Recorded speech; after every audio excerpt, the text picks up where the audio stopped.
Howdy, folks. Today I'm going to give you a little review. I've had this thing forever. I've mentioned it in other videos. It's called the NuWave Oven. If you've got a camper, if you're a college student, small apartment, and you can't get the full-size oven, or you just want to cook and not have a hot plate or something like that, other than if you're going to like boil water or something. But enough of me. Let me show you this thing. Hey. Okay. This is the NuWave Oven. It actually goes like that. And it has an extender ring. You can cook up to a 16-pound turkey in this thing. So let me show you what's going on here today. I've got some hamburgers, 2 hamburgers frozen, that I'm going to fix for my dinner. Then I got a steak that I think it got busted a little while back. I'm guaranteeing this steak is freezer burnt to hell and back and would taste horrible if you actually ate it. But I'm going to cook it just to show you that you can cook from frozen. This thing is frozen solid, believe me. Alright, we're going to look this up.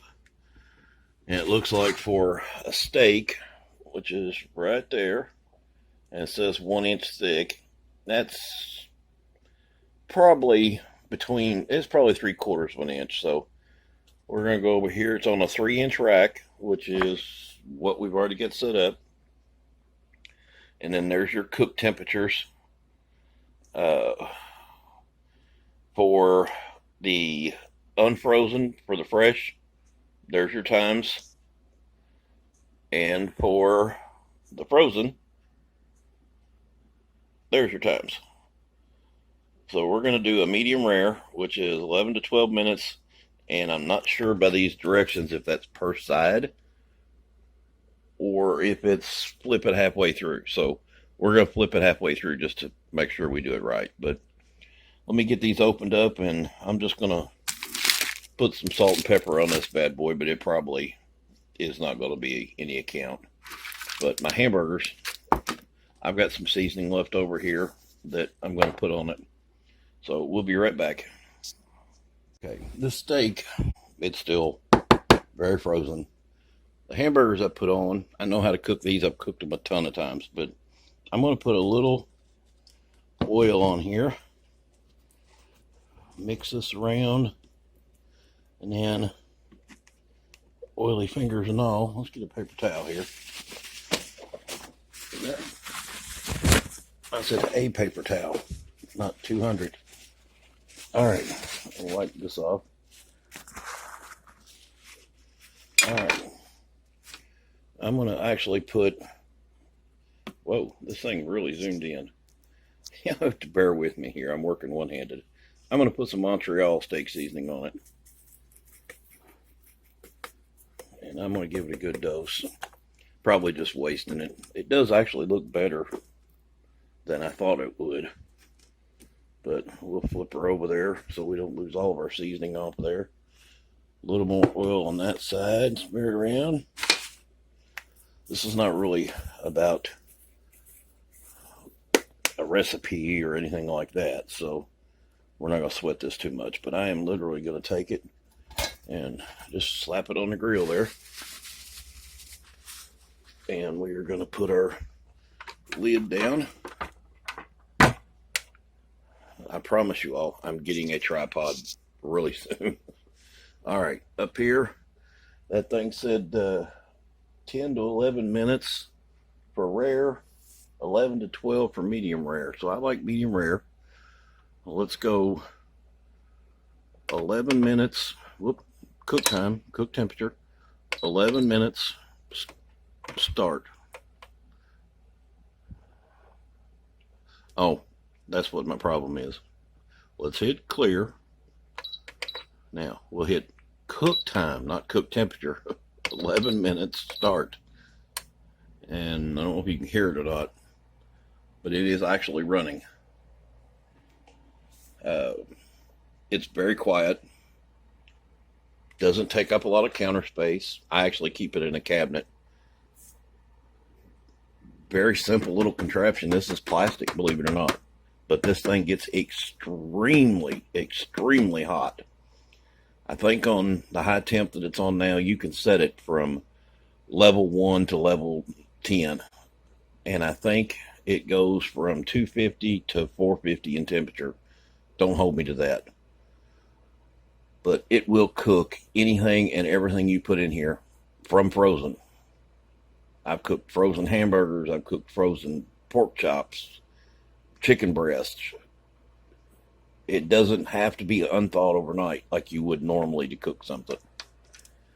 So I'll be back with you in about, we get down to about 4 minutes. We'll have to flip the hamburgers. I can watch those. I know what they do.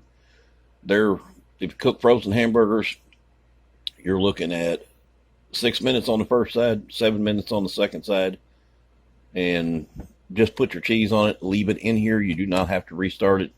Just leave your cheese on top of it and it'll melt on its own. So we'll be back in about 5 minutes. Okay, we're back. We're going to pause it. Okay, I'm going to let them hamburgers go another couple of minutes, but we're going to go ahead and flip this. And it's swelled up big time. But if you notice, it's getting soft. So we'll give them 2 more minutes. We got about 11 to 12 minutes on this. So we'll be back. Okay, I did take my hamburgers off. Still got my steak cooking for another 10 minutes. I'm going to run out to the garden here. You can take a trip with me. So that you know, this thing is cooking. I got bread toasting. I got French fries frying in deep fryer. So this thing uses very little power. It's not like a 220 for your oven. So let's go get some lettuce. You get the full tour of everything here. We're going to go out to the garden and get the lettuce out of my garden. I don't have any tomatoes yet, but I'm working on it.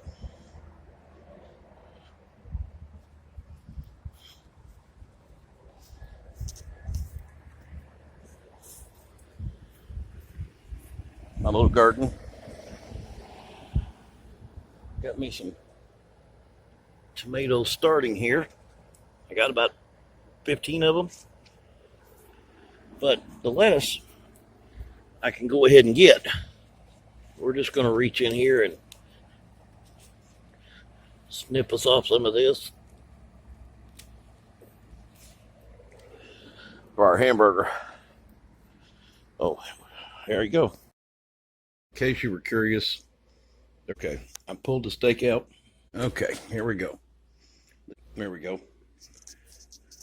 I don't know about you, but it looks medium rare to me. Like I said, this was a freezer burnt steak. But we're going to try it and see what happens.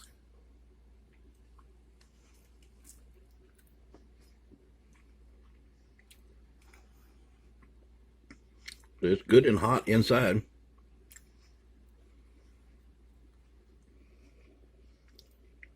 I bit me a piece off of there. Flavor's all right. Let's pull us up another little piece here.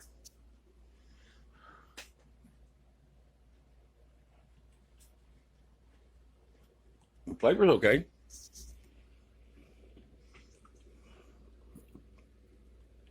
Like I said, it looks really good. You know, it's exactly where it's supposed to be. So the thing did its job. I've already pulled the wire piece out and cleaned it. It's just to show you how to clean it. It's still really hot, so we'll pull this out, and that's it. You wipe this out with a towel. You can even wash it in the sink. This top twist off. This is infrared heat. So the top, I just got it turned over. But this, and then this way you can wash all this if you want. Bottom, plastic. This, and that tray is the only thing metal in the whole thing. other than the heater itself. But now you can buy all these replacement parts pretty easily. And then up here, you can see it back here in the back, I have the extender ring. I have cooked up to a 13-pound turkey. It says that you can cook a 16 in it, but my 13 was pretty tight. But I cook whole 6-pound chickens in it all the time. Not a bit of trouble. So, well, there you go. It's a New Wave oven. It's the induction cook or induction infrared New Wave oven. You can see it there. Like I said, 89 to $100, depends on where you go. Very handy. Very cost efficient. You don't have to fire up that big old oven, and you can cook everything in here. Oh, and something I forgot. Everything except this is dishwasher safe. You can run every bit of it through your dishwasher. So, real easy cleanup. So, till next time. See ya.